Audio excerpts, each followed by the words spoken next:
Welcome to the lecture covering the 1960s. And for those of you reading Eric Foner's Give Me Liberty, Volume 2, this is covering the content from Chapter 25.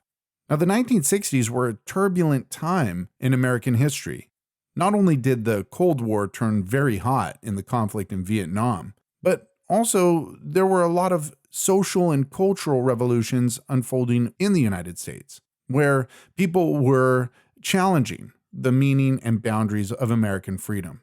And we see that in the civil rights movement, particularly as African Americans continued to press for inclusion. And we're going to see that civil rights movement that really took form and shape during the 1950s in the southern states. We're going to see that now move into other parts of the country, into the north and further to the west.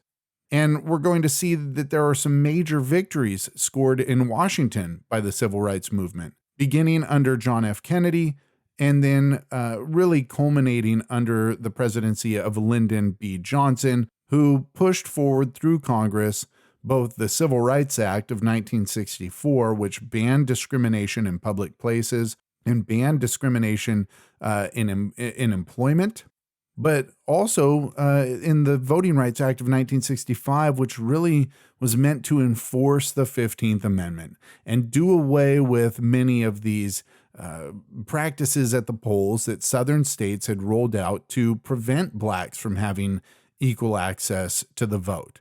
Things like poll taxes and literacy tests.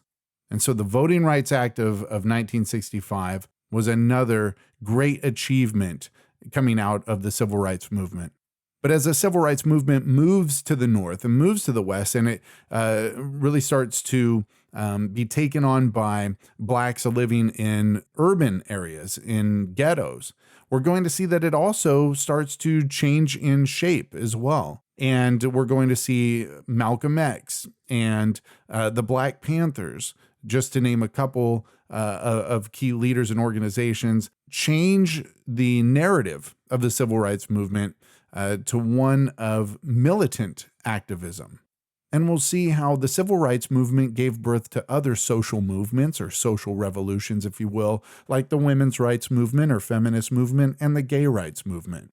And how it also paved the way for a cultural revolution, the counterculture of the 1960s, where typically younger Americans who came from a variety of racial and ethnic backgrounds rejected the traditional norms of American society and culture and instead sought freedom of cultural expression through musical experimentation, artistic experimentation, drug experimentation, and sexual experimentation as well.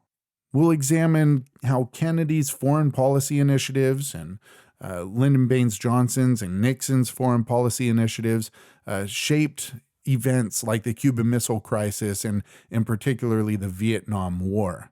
And we'll look at Kennedy's domestic initiatives as well, and we'll look particularly at Lyndon Baines Johnson's Great Society, his domestic policies that attempted to address poverty and inequality and the need for extended medical care. Really, what we see in Lyndon Baines Johnson's Great Society is an extension of New Deal initiatives that had been rolled out during the Great Depression under Franklin Delano Roosevelt.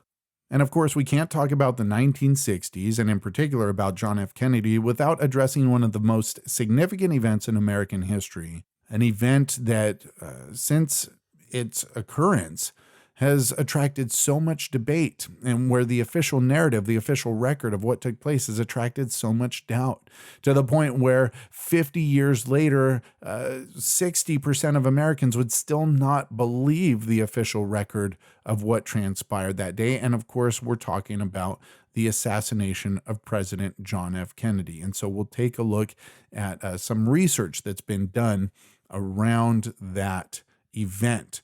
And I'll give you an opportunity to really form some conclusions of your own. This lecture will be broken up into 7 subsections: the Civil Rights Revolution, the Kennedy years, Lyndon Johnson's presidency, the changing Black movement, Vietnam and the New Left, the New Movements and the Rights Revolution, and 1968. Let's get started.